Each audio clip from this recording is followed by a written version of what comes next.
आंध्र प्रदेश के पुट्टपर्थी में पीएम मोदी ने किया रोड शो। सड़क के दोनों किनारे लोगों की भीड़ उमड़ी। पुट्टपर्थी में सत्य साई बाबा के पवित्र श्राइन और समाधि पहुंचे पीएम एन चंद्रबाबू नायडू और पवन कल्याण भी मौजूद रहे। पीएम मोदी ने पुट्टपर्थी में सत्य साई बाबा के समाधि पर ध्यान लगाया, श्राइन में की पूजा अर्चना। एनडीए विधायक दल की मीटिंग के बाद राजभवन जाएंगे नीतीश कुमार। राज्यपाल से मुलाकात कर सरकार बनाने का दावा पेश करेंगे। जेडीयू के कार्यकारी अध्यक्ष संजय झा ने दी जानकारी। कल सुबह 11:30 बजे गांधी मैदान में शपथ ग्रहण होगा। बिहार के सीएम के साथ मंत्री भी लेंगे शपथ। बीजेपी कोटे से सम्राट चौधरी, विजय कुमार सिन्हा, मंगल पांडे बन सकते मंत्री। नीतीश मिश्र और नितिन नवीन भी संभावित मंत्री होंगे। रेणु देवी, नीरज कुमार, बबलू, संजय सरावगी के नाम की चर्चा। हरी सहनी और रजनीश कुमार भी बीजेपी कोटे से बन सकते मंत्री। जेडीयू के कोटे से विजय कुमार चौधरी, विजेंद्र यादव, श्रवण कुमार भी ले सकते हैं मंत्री पद की शपथ। अशोक चौधरी और रत्नेश सदा भी संभावित मंत्री। जेडीयू कोटे से सुनील कुमार, श्याम रजक भी बन सकते मंत्री। जमा खान, लेसी सिंह और दमोदर के नाम भी चर्चा में हैं। एलजेपीआर से राजू तिवारी और हम से संतोष कुमार सुमन के नाम की चर्चा। आरएलएम से स्नेहलता कुशवाहा बन सकती है मंत्री। डिप्टी सीएम के नाम का आज हो जाएगा खुलासा। सिवान के गरिया कोठी से बीजेपी विधायक देवेश कांत का बयान।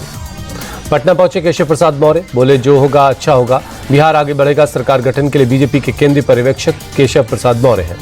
मंत्री बनाए जाने के सवाल पर जाले से बीजेपी विधायक जीवेश मिश्रा बोले पार्टी जो जिम्मेदारी देगी उसे निभाएंगे। अलीनगर से चुनी गई बीजेपी विधायक मैथिली ठाकुर का बयान, पार्टी जो जिम्मेदारी देगी उसे निभाएंगे। दरभंगा के लिए बहुत काम करना है।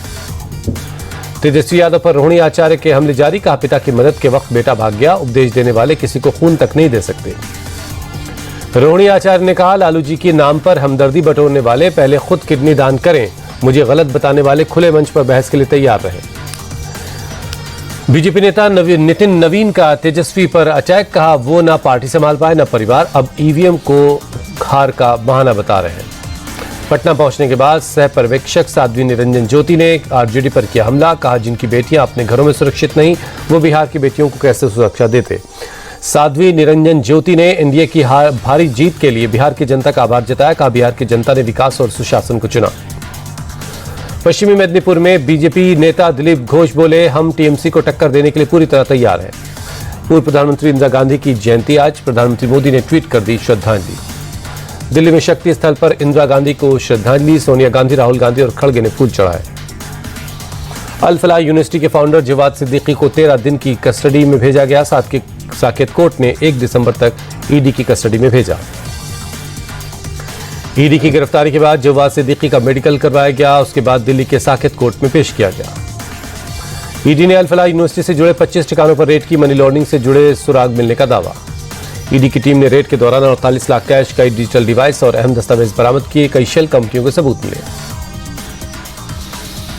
10 दिन की एनआईए कस्टडी में भेजा गया दानिश, आतंकी उमर के साथ दिल्ली ब्लास्ट की रची साजिश। आतंकी उमर को कांग्रेस नेता इमरान मसूद ने बताया भटका हुआ युवा।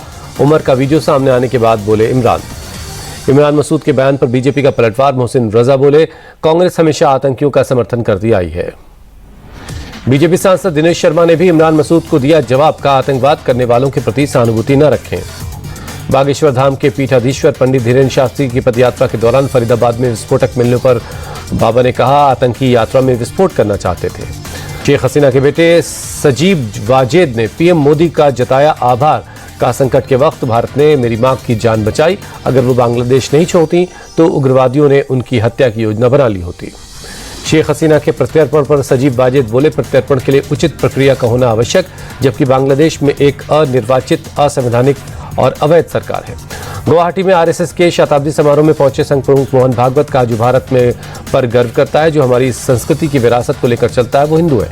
संघ प्रमुख मोहन भागवत हिंदू केवल एक शब्द नहीं है, ये पूजा पद्धति और खान पान में नहीं बंधा है, ये हजारों सालों की सांस्कृतिक निरंतरता में निहित एक सभ्यतागत पहचान है। मोहन भागवत का हिंदू को लेकर बयान, बोले अपनी पूजा पद्धति छोड़े बिना, अपने रीति रिवाज छोड़े बिना मुसलमान और ईसाई भी इस देश और भारतीय संस्कृति को मानता है तो वो हिंदू है। बाबा बागेश्वर धीरेन्द्र शास्त्री ने दिल्ली से मथुरा की पदयात्रा को बताया सफल, कहा यात्रा से हिंदुओं की एकता को ताकत मिली। बाबा बागेश्वर की पदयात्रा से समरसता का संदेश गया। छुआछूत को मिटा करके सबको एक साथ लाना है। महाराष्ट्र के अंबरनाथ में एक शख्स पर 9 लोगों ने तलवार रॉड से हमला कर दिया। सीसीटीवी में कैद हुई वारदात पुरानी रंजिश का बताया जा रहा मामला। जानलेवा हमले में एक शख्स बुरी तरह जख्मी है, अस्पताल में भर्ती, इलाज चल रहा है। पुलिस सीसीटीवी फुटेज के आधार पर हमलावरों की तलाश कर रही है। फिरोजाबाद में एक युवक पर 10 से 12 लोगों ने हमला कर दिया। आपसी विवाद में लात घूसों और लाठी डंडों से पीटा। वारदात सीसीटीवी कैमरे में कैद हुई है। यूपी के गाजीपुर में पुलिस ने 6 गौ तस्करों को पकड़ा। मुठभेड़ में 3 लोग जख्मी, 3 तमंचा, 6 गोवंश समेत स्कॉर्पियो और पिकअप वैन बरामद। गाजीपुर के स्वाट टीम ने गोरखपुर जंगीपुर हाईवे पर तेज रफ्तार पिकअप को रोका। तस्करों ने पुलिस पर कर दी थी फायरिंग। यूपी के कानपुर में एक होटल में लगी आग। फायर ब्रिगेड टीम ने आग पर काबू पाया। हादसे में किसी तरह की जान का नुकसान नहीं हुआ। आग के दौरान होटल में फंसे थे कई लोग। पुलिस और स्थानीय लोगों की मदद से सभी को सुरक्षित निकाल लिया गया। पंजाब के मोगा में ड्रग्स के खिलाफ चलाया जा रहा अभियान। पुलिस की टीम लगातार चला रही सर्च ऑपरेशन। ड्रग्स बरामदगी से लेकर तस्करों की हो रही गिरफ्तारी। हिमाचल के लाहौल स्पीति में गिरा तापमान, लगातार हो रही बर्फबारी। भीषण ठंड से के बीच जिन नदियां जम गई हैं, सैलानियों की तादाद बढ़ी। चेन्नई में लगातार हो रही बारिश से लोगों के गर्मी से मिली राहत। शहर के कई इलाकों में पानी भर गया, ट्रैफिक पर पड़ा असर। कर्नाटक के उडुपी में छात्रों का जनेऊ निकालने पर एक्शन। पेरेंट्स की शिकायत के बाद स्कूल प्रशासन ने टीचर को सस्पेंड किया। कर्नाटक के बेलगावी में एक कमरे में सोए 3 युवकों की मौत। अंगीठी जलाकर कमरा बंद कर दिया था। कमरे में कार्बन मोनोऑक्साइड गैस की वजह से तीनों का दम घुट गया। सबरीमला जाने वाले श्रद्धालुओं को सरकार की सलाह, दिमाग खाने वाले अमीबा से रहें सावधान। नाक से प्रवेश करता है नेग्लेरिया फाउलेरिया। नाक पर क्लिप लगाकर या नाक को कसकर पकड़कर पानी में नहाने की सलाह। अत्यधिक विषैला होता है नेग्लेरिया फाउलेरी। चपेट में आने से जानलेवा बीमारी होती है। फर्जी एसएमएस और फ्रॉड रोकने के लिए ट्राई का नया नियम। अब कॉमर्शियल एसएमएस के साथ प्री टैगिंग जरूरी। कंपनियों को 60 दिन का दिया गया वक्त। आंध्र प्रदेश में बनेगा भारत का पहला इलेक्ट्रिक एयर टैक्सी हब। सरकार ने सरला एविएशन के साथ एमओयू साइन किया। 2029 तक कॉमर्शियल ऑपरेशन शुरू कर देगी कंपनी। केंद्र ईडी, सीबीआई और अनिल अंबानी को एससी सुप्रीम कोर्ट का नोटिस। रिलायंस आरकॉम फ्रॉड के मामले में जांच पर सवाल। सुप्रीम कोर्ट ने सबसे 3 हफ्ते में स्टेटस रिपोर्ट मांगी है। शेयर मार्केट पर लिस्ट हुआ फिजिक्स वाला का शेयर। लिस्टिंग के बाद शेयर 10% तक ज्यादा चढ़ा। निवेशकों को आईपीओ में करीब 44% का मुनाफा। भारत में लॉन्च हुई कावासाकी Z1100 बाइक की एक्स शोरूम कीमत 12,79,000 रुपए। इसी महीने से शुरू होने वाली है डिलीवरी। भारत में जल्द लॉन्च होगा OnePlus 15R। 45,000 रुपए तक हो सकती है इसकी कीमत। 50 मेगापिक्सल का कैमरा भी इसमें मिल सकता है। 26 नवंबर को लॉन्च होगी पोको F8 सीरीज। 7000 mAh की बैटरी और 50 मेगापिक्सल का मिलेगा कैमरा। दक्षिण अफ्रीका के खिलाफ दूसरे टेस्ट से पहले टीम इंडिया के खिलाड़ी साई सुदर्शन और ध्रुव जुरैल ने प्रैक्टिस की। जुरैल और सुदर्शन ने एक पैड के साथ प्रैक्टिस की। गुवाहाटी टेस्ट में भारतीय कप्तान शुभमन गिल के खेलने पर सस्पेंस है। पहले टेस्ट के दौरान शुभमन को लगी थी चोट। शुभमन की जगह ऋषभ पंत संभाल सकते हैं टीम की कमान। दूसरे टेस्ट से पहले टीम इंडिया के प्रैक्टिस सेशन में नजर नहीं आए शुभमन गिल। गुवाहाटी जाने वाली टीम के साथ ट्रैवल नहीं करेंगे शुभमन। साई सुदर्शन को मिल सकता है उनकी जगह मौका। चोटिल शुभमन गिल की जगह को भरने के लिए नीतीश कुमार रेड्डी जा सकते हैं गुवाहाटी। दक्षिण अफ्रीका के खिलाफ टेस्ट सीरीज में नहीं मिला था नीतीश को मौका। बैकअप खिलाड़ी का रोल निभाएंगे नीतीश कुमार रेड्डी। शुभमन गिल की जगह साई सुदर्शन को मिल सकता है प्लेइंग 11 में मौका। गुवाहाटी टेस्ट के लिए दक्षिण अफ्रीका ने तेज गेंदबाज लुंगी एंगिनी को टीम में शामिल किया। 22 नवंबर से खेला जाएगा टेस्ट सीरीज का दूसरा मैच। ओमान ए को हराकर Bharat A cricket team Rising Stars Asia Cup के सेमीफाइनल में पहुंची। ओमान के खिलाफ हर्ष दुबे ने शानदार अर्धशतकीय पारी खेली।